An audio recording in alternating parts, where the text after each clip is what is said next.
は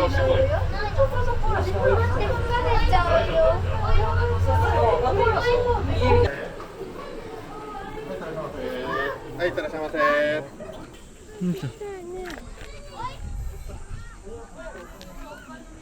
すごいね。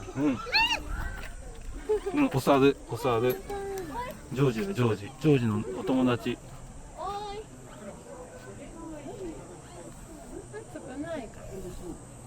いや、少ないよ。取られるかな、猿さんにね。ワンワンじゃない。ワンワンではない。毛づくろいしてるよ。じゃあ。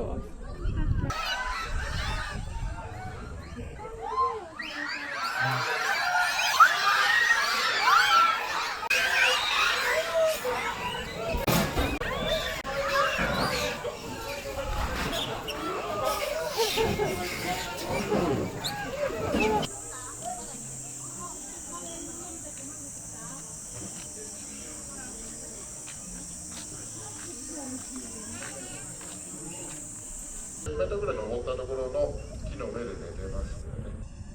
で、次の日の朝もう5時前から動き始めまして、頂上の方向に行って、で、また頂上からこちらに降りてきて、お昼の1時頃にこのビームがここに出てくるという形になりますので、毎日そういう日課です。で、午前中は右側の山の方からシー群という362頭の違う群れが降りてくるということになってますので、午前中がシー群で午後が B 群ということでね、交代で降りていきます。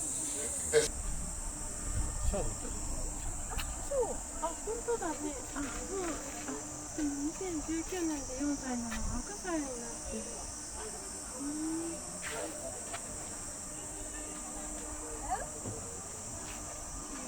それではスタートします。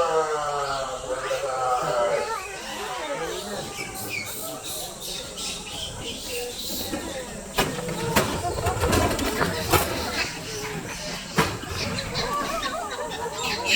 終わりました。いかがですか。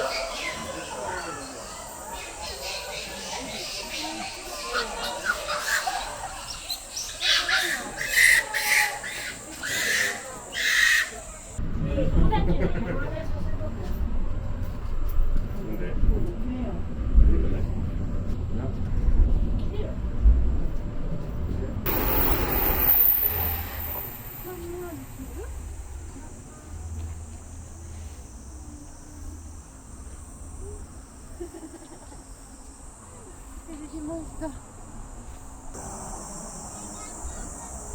で